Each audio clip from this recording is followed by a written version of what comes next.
Juste avant de commencer la vidéo, j'aimerais vous dire pourquoi vous avez tout intérêt à la regarder jusqu'au bout. En effet, la TCC peut être utile pour à peu près n'importe qui. Sans avoir le moindre trouble ou la moindre maladie mentale, elle peut vous être utile, notamment dans les cas suivants, mais c'est loin d'être exhaustif. Elle est donc efficace pour traiter les TOC, troubles obsessionnels compulsifs, le trouble panique, le trouble anxieux généralisé ou encore le syndrome du stress post-traumatique. Elle est aussi utile pour gérer des schémas d'abandon, des traumatismes, de l'anxiété liée à un type de situation spécifique. Bref, je vous laisse revenir à la vidéo. Bon visionnage. Nous sommes le 9 octobre 2021 et un jeune étudiant vivant encore chez ses parents, qu'on appellera ici Thomas, commence à prendre des notes pour le moins étranges dans un carnet qu'il garde précieusement avec lui. Remontons un peu dans le temps pour revenir à 2 semaines avant qu'il ne commence à prendre ses notes. Il fait nuit et Thomas part se coucher en allant dans sa chambre et, comme à son habitude, il laisse la fenêtre ouverte pour aérer pendant la nuit et respirer l'air pur de l'extérieur. Le jeune homme commence donc doucement à s'apaiser et à s'endormir. Quand très vite, en l'espace de quelques secondes, Thomas commence à se sentir de plus en plus mal à l'aise. Son cœur bat de plus en plus vite, sa respiration s'emballe, l'adrénaline lui monte au cerveau et pour cause. Il se sent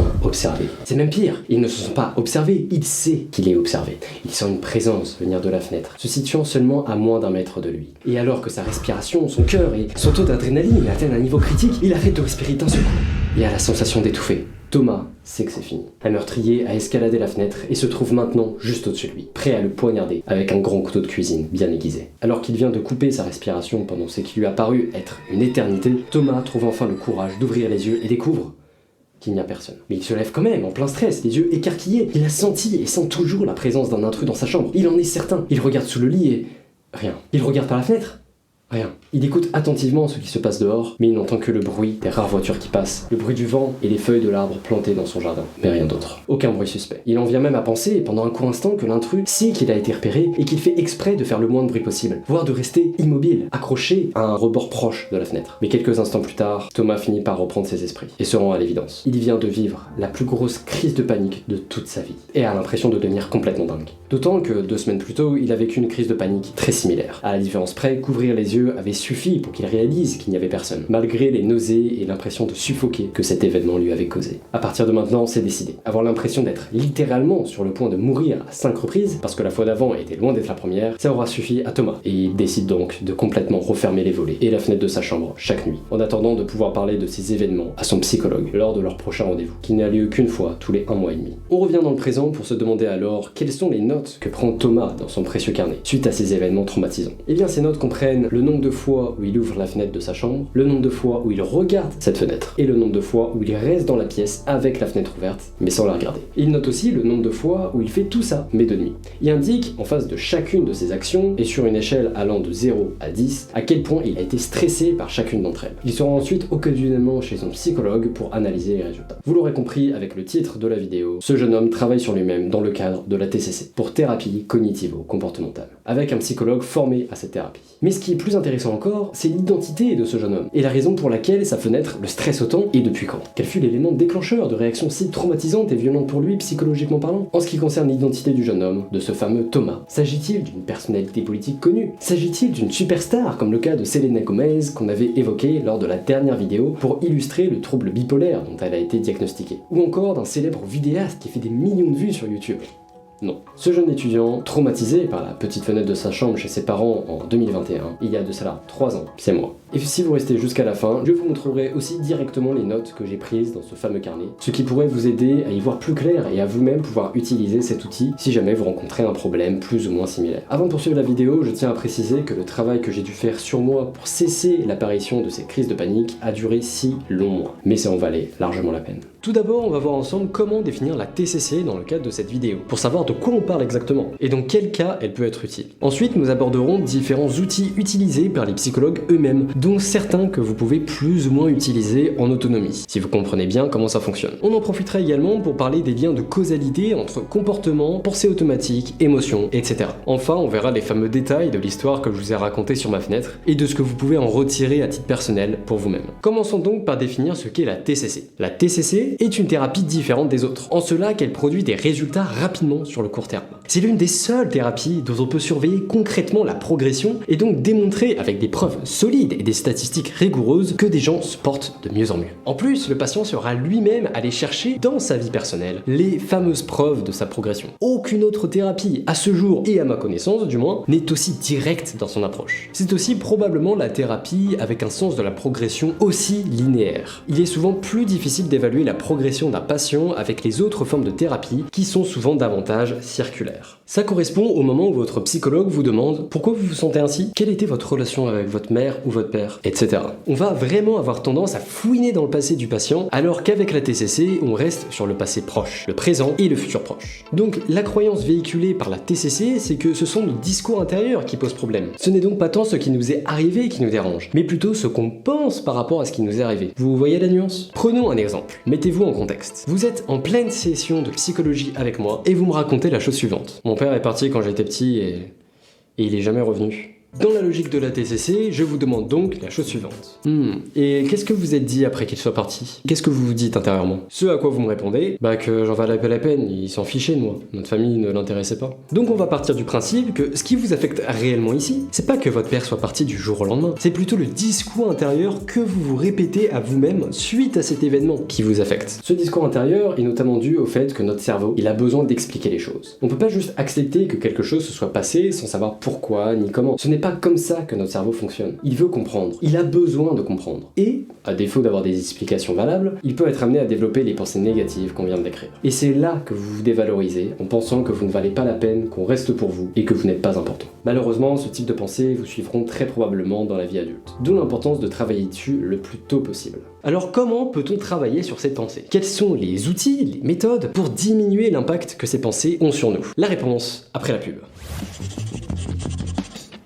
¿Has logrado aprender todas las palabras para el examen de vocabulario económico? Es imposible, hay miles de palabras. Voy a tener un cero. Ay, que no, no digas eso. ¿Y tú, Soli? Soli, parece que se ha dormido, ¿eh? Se ve que no conoce la siesta cabina. Si esta cabina, ¿qué es? La siesta cabina, para dormir como un perezoso. Je déconne, y a pas de pub. Par contre, si ce contenu vous plaît, vous pouvez vous abonner, ça me ferait plaisir, et ça vous donnerait un moyen d'être au courant des prochaines sorties de vidéos. Bon, trêve de bavardage, et passons tout de suite au premier outil. Outil numéro 1, Thought Tracking. C'est le terme en anglais, donc en français ça donnerait suivi de pensée, enregistrement ou prise de notes des pensées. Pour cette vidéo, et dans un souci de simplicité, on va retenir le terme d'enregistrement des pensées. L'enregistrement des pensées consiste donc à noter toutes les pensées automatiques que l'on a au fur et à mesure des événements qu'on traverse. Les pensées automatiques correspondent à des pensées qui nous viennent à l'esprit de manière automatique et quasi instantanée. Ça ressemblera à des phrases du type « Je mérite ce qui m'arrive, je sers à rien, on m'abandonne, de toute façon je peux compter sur personne, on s'en fout de moi ». Selon vos croyances et vos problèmes, la durée d'une TCC excédera rarement une durée de 6 mois. Elle est plutôt définie comme une thérapie courte, mais ça bien sûr, ça dépend vraiment de chacun et ça peut varier en fonction des problèmes à traiter et de leur intensité. Se rendre compte des pensées automatiques que l'on a, c'est déjà la première étape pour pouvoir les traiter. Parce que si vous n'avez aucune idée qu'elles sont là, ou ce que sont précisément ces pensées automatiques, vous ne pourrez pas travailler dessus. Ça paraît logique. On va donc voir ensemble l'un des meilleurs outils pour utiliser cette méthode selon moi. J'ai nommé le tableau des pensées automatiques de Beck. C'est un tableau qui se décompose en 5 colonnes. Dans la première colonne, vous allez écrire précisément et de la manière la plus objective possible ce qu'il s'est passé.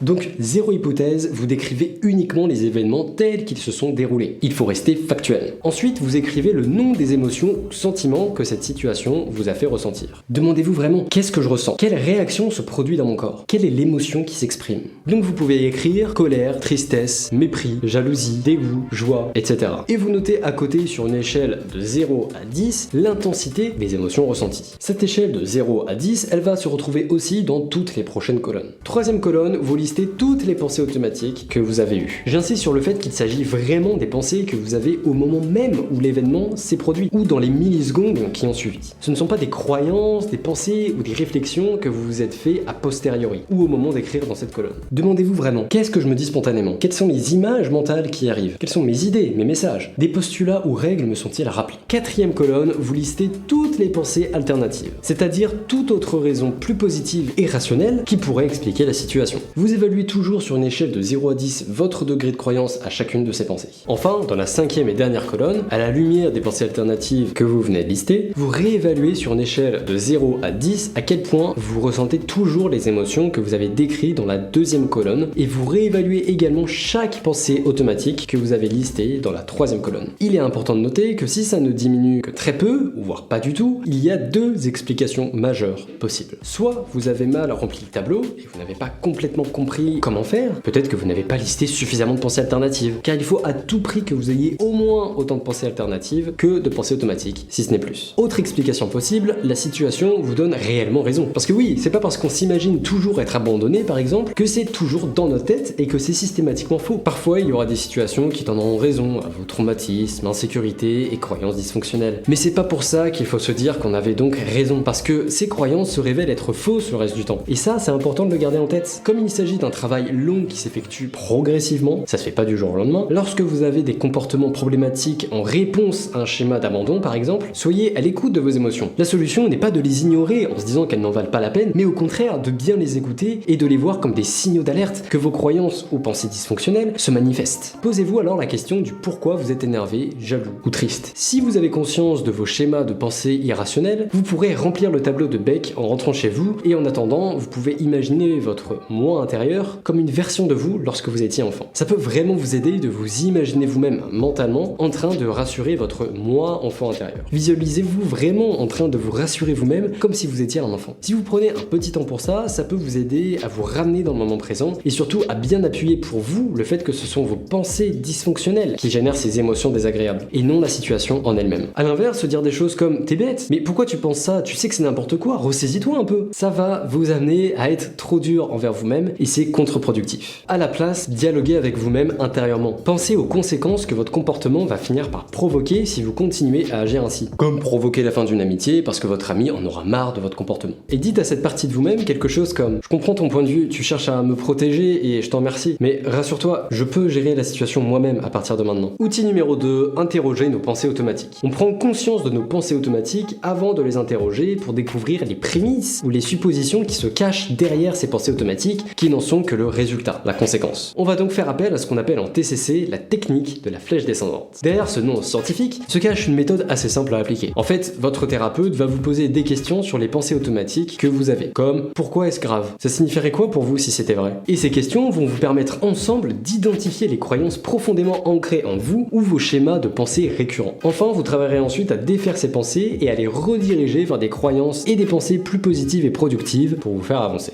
Prenons un exemple. Imaginons, vous êtes à une soirée à laquelle un groupe d'amis vous a invité. Vous êtes venu avec 2 voitures et la soirée bat son plein. Vous êtes tranquillement en train de flirter avec un partenaire potentiel quand vous voyez des gens commencer à quitter la soirée. Et effectivement, vous êtes vous-même plutôt fatigué et vous voulez rentrer chez vous. Vous vous mettez donc à chercher certaines personnes de votre groupe pour leur signifier votre envie de partir. Et là, surprise, vous vous rendez compte qu'ils ne sont déjà plus là et qu'ils sont partis sans vous. Ça, ce sont les faits. Mais intérieurement, vous vous dites la chose suivante. Bah voilà, ils m'ont abandonné, ils s'en fichent de moi. Je compte pas à leurs yeux, je suis pas important. Bon, vous vous dites peut-être pas tout ça, mais c'est pour vous donner une idée de plusieurs variantes possibles et des phrases que vous êtes susceptibles de souvent vous répéter dans le cas où vous avez un schéma d'abandon. Faisons un petit saut dans le temps. Nous sommes en pleine session de thérapie et vous m'avez donc énuméré toutes ces pensées. À mon tour, je prends donc la parole et vous demande. Et donc ça, qu'est-ce que ça signifie pour vous? Qu'est-ce que ça veut dire? Vous me répondez, bah qu'ils m'ont pas pris en considération que mon père lorsqu'il est parti lorsque j'étais plus jeune. Donc ça veut dire qu'il est juste parti et qu'il s'en fichait. Et donc, qu'est-ce que ça veut dire s'il s'en fichait? Ça veut dire que je suis une mauvaise personne. Et qu'est-ce que ça voudrait dire pour vous si c'était vrai? Et on creuse comme ça de plus en plus pour arriver aux croyances fondamentales autour desquelles les prochaines sessions de thérapie s'articuleront pour ensuite venir les déconstruire. Et c'est important de creuser dans ces croyances car on s'en rend rarement compte et pourtant on les croit très fortement comme étant vraies. Ces croyances peuvent nous amener à être très anxieux, très en colère, très triste, sans forcément que ce soit justifié d'un point de vue pragmatique par rapport à ce qui s'est vraiment passé. Pour reprendre notre exemple où vos amis se sont barrés sans vous, on peut imaginer que vous vous êtes peut-être éloigné tout seul du groupe pour directement aller flirter. Peut-être que vous faites ça à chaque soirée et que votre groupe d'amis en a eu marre de vous servir de taxi et qu'ils ont donc décidé de se tailler sans vous. Ou peut-être qu'un de vos amis n'allait vraiment pas bien et dans l'urgence, ils sont rentrés sans vous et comptent revenir vous chercher plus tard. C'est aussi ça le problème des pensées automatiques qui ne sont que la face émergée de l'iceberg et plus précisément des croyances qui se cachent derrière. C'est qu'elles nous rendent partiellement, voire complètement aveugles à notre propre comportement et à nos propres erreurs dans les situations où ces croyances se manifestent. Ce qui fait qu'on peut se comporter super mal et blâmer les autres de nous abandonner derrière. Tout comme ça arrivera parfois que nos croyances et nos pensées automatiques soient légitimes dans certains contextes, ce qui va renforcer cette croyance, mais c'est là qu'il faut bien faire attention à faire la part des choses. Car oui, ça arrivera probablement que parfois on soit complètement mis de côté ou réellement abandonné, mais il faut garder en tête que ça reste à un moment donné, dans un certain contexte, avec certaines personnes, et que ça ne s'applique pas à toutes les situations dans notre vie. C'est aussi intéressant dans ce cadre-là d'aller chercher les preuves et de notre croyance pour voir sur quoi on se fonde pour affirmer que notre croyance est vraie, et attention ici à bien énumérer que des faits en restant factuels et pas des hypothèses, et les preuves du contraire de notre croyance, car on y sera souvent aveugle par défaut. Donc dans le cadre d'un schéma d'abandon, il faut aussi aller chercher les preuves qui nous indiquent qu'on a bien été pris en compte, que les autres se sont souciés de nous et qu'on n'a pas été abandonné et qu'on a même au contraire été considéré. Bien sûr, il peut aussi n'y avoir aucune preuve du contraire, mais il faut vraiment prendre ce temps pour déconstruire ses pensées, car si cette croyance est profondément ancrée en nous, c'est une croyance dysfonctionnelle qui n'est pas objective vis-à-vis de la réalité, et on se retrouvera donc forcément dans des situations où on peut avoir des preuves du contraire. L'important, c'est vraiment d'aller chercher les preuves dans les faits et pas dans ce qu'on pense que les autres pensent de nous. Alors, je vais pas vous présenter tous les outils de la TCC, déjà parce que je les connais pas tous, je suis pas thérapeute spécialisé en TCC non plus, faut pas déconner, et aussi parce que j'aimerais que cette vidéo fasse moins d'une heure dans l'idéal. Donc, une astuce que je vais vous donner ici, c'est quelque chose que vous pouvez faire là, dès maintenant, et qui n'implique pas de prendre des notes ou d'en répertorier dans un tableau. Ça prend même pas de temps à faire, au mieux ça vous en fera même gagner. Le seul effort à fournir de votre part, c'est de se mettre en mode alerte. C'est-à-dire que quand vous aurez ces pensées automatiques qui commenceront à défiler à travers votre petite voix intérieure, vous allez dire stop.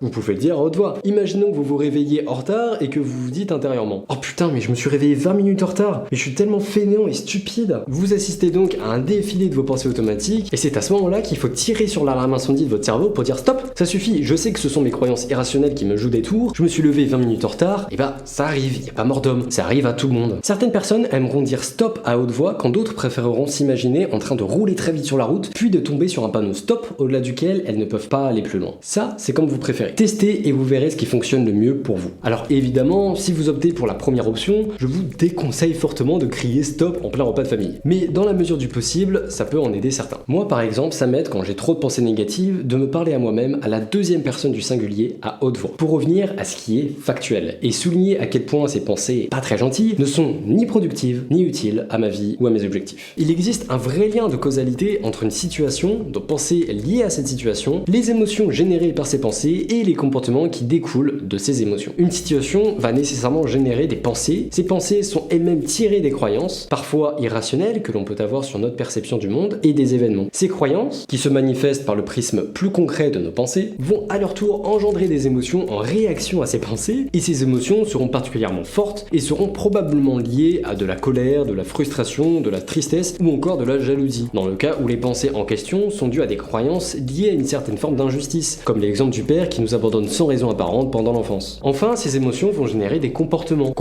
qui se révéleront souvent néfastes pour nous et pour les autres si l'on est bien dans le cas de figure où nos croyances sont irrationnelles et dysfonctionnelles. Ces comportements seront aussi souvent un moyen pour nous de maintenir en place nos croyances et schémas de pensée dysfonctionnels. En cela que ces comportements iront souvent dans le sens de nos croyances irrationnelles, et comme nous réagissons à partir de croyances qui sont inadaptées à la réalité, on aura tendance à adopter des comportements inadaptés à leur tour. Prenons l'exemple suivant. Vous avez un schéma d'abandon et vous pensez donc que tout le monde vous laissera toujours tomber, quoi qu'il arrive. Un jour, l'un de vos amis oublie de passer vous prendre en voiture pour un covoiturage dont vous avez convenu depuis le début de l'année. Vous vous dites donc que cet ami ne se soucie pas vraiment de vous, qu'il vous délaisse, vous abandonne et vous laisse tomber. Ce qui a donc pour effet de conforter votre croyance. Et oui, car selon votre croyance, on finira toujours par vous laisser tomber. Vous pourriez alors adopter un comportement inadapté, comme tirer la tête à votre ami, ne plus lui adresser la parole, ou ne rien dire et cumuler de la colère contre votre ami, avant d'exploser de manière complètement disproportionnée contre lui un jour, sans que celui-ci ne comprenne pourquoi vous éprouvez tant de colère contre lui. Lui qui a gentiment accepté de faire un petit détour pour vous récupérer à l'aller toutes les autres fois depuis le début de l'année, en vous faisant ainsi gagner du temps. Lui qui n'a pas eu connaissance de vos sentiments car à ses yeux tout roule comme sur des roulettes, comme vous ne lui avez pas signifié vos doutes. On peut aussi en venir à s'isoler en se disant que comme tout le monde finit par nous laisser tomber, on n'est jamais mieux servi que par soi-même et qu'on ne peut compter que sur soi. Ce qui peut donc nous amener à s'isoler complètement des autres, et l'ironie de l'histoire c'est que si on nous demande pourquoi on s'isole, on répondra que de toute façon façon, tout le monde nous laisse toujours tomber et ne s'intéresse jamais vraiment à nous. Ce qui est facile à dire, maintenant que nous avons fermé toutes les portes et que nous nous isolons de notre propre chef. En résumé, les comportements inadaptés qu'on adopte amèneront les autres à bel et bien nous délaisser et on sera alors d'autant plus convaincu qu'on avait bien raison. Bref, c'est serpent qui se mord la queue, on rentre dans un cercle vicieux.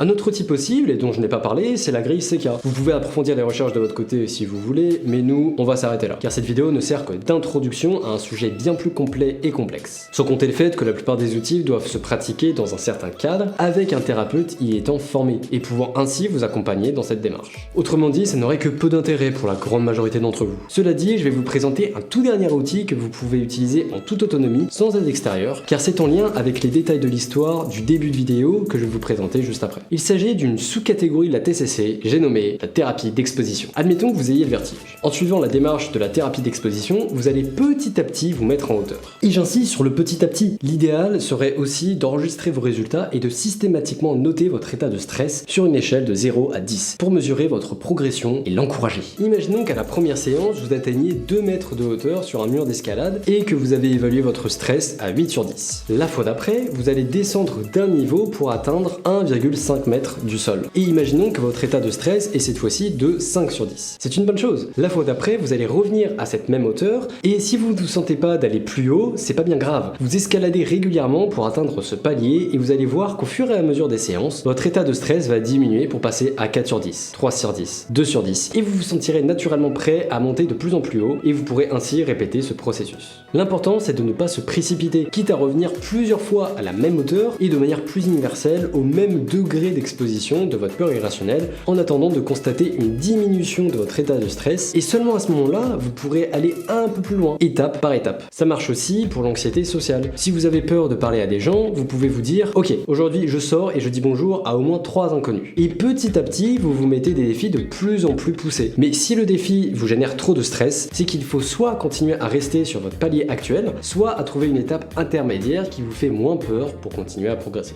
Je précise qu'il faut toujours que ça vous fasse un peu peur. Le but c'est surtout que ce soit pas excessif. Parce que si vous restez dans votre zone de confort à 100%, vous allez pas aller bien loin. Et dans le cas de la timidité, c'est important aussi de vous échauffer socialement. C'est-à-dire que si vous sortez un soir à 18h sans avoir vu personne de la journée, c'est sûr que vous aurez du mal à parler avec des inconnus. Donc sortez, dites bonjour à une dizaine de passants et là, vous serez déjà un peu plus calibré pour des interactions sociales. On en vient donc à mon petit carnet. Alors le voici. J'ai noté les items en anglais. On va appeler items les actions sur lesquelles je dois prendre des notes. Donc pour rappel, c'est d'abord ouvrir la fenêtre, regarder par la fenêtre et laisser la fenêtre ouverte mais sans la regarder. Tout ça 2 jours et j'ai écrit les 3 items mais pour la nuit. Avec en face de chaque item l'évaluation sur 10 du stress généré par chaque action. Donc vous voyez, c'est juste ici. Donc là, on a 3 items qui sont donc 2 jours et les 3 items répliqués de nuit. Et ici, on a sur 10 à quel point ça m'a fait peur pour évaluer un petit peu mon niveau de stress et mon niveau de peur. Et là, vous voyez qu'on est plutôt sur la fin de la thérapie parce que là, on atteint systématiquement 0. Donc là, c'était à ce moment-là que la thérapie fonctionnait très bien et c'était très bon signe. Mais si on reprend des pages un petit peu avant et surtout les pages du début, c'est surligné en rouge, hein, je sais pas si ça se voit à la caméra, mais on était beaucoup plus sur du 5 sur 10, du 6 sur 10, du 4 encore, et il me semble qu'il y avait même pire. Attendez, je regarde un petit peu.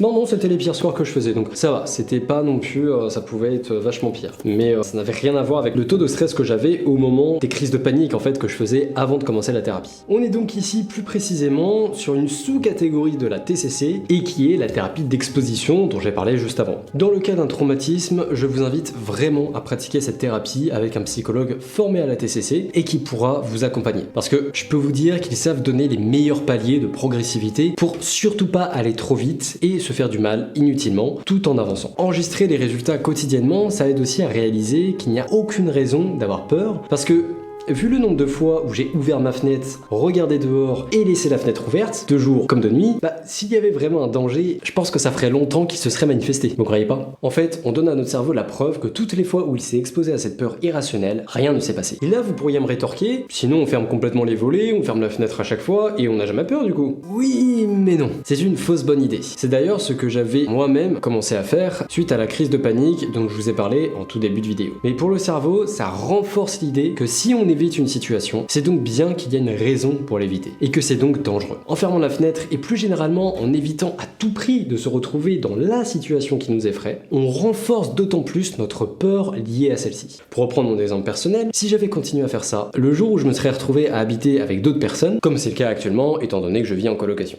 dès que mon coloc voudrait ouvrir les fenêtres, surtout le soir, quelle réaction j'aurais à votre avis? C'est tout pour cette vidéo, je vous remercie de l'avoir regardé jusqu'au bout. Si le thème de la peur et de l'angoisse vous intéresse, je vous invite à aller voir cette vidéo qui parle d'un trouble que vous pouvez développer sans même le savoir. En attendant, prenez soin de vous et je vous dis à la prochaine.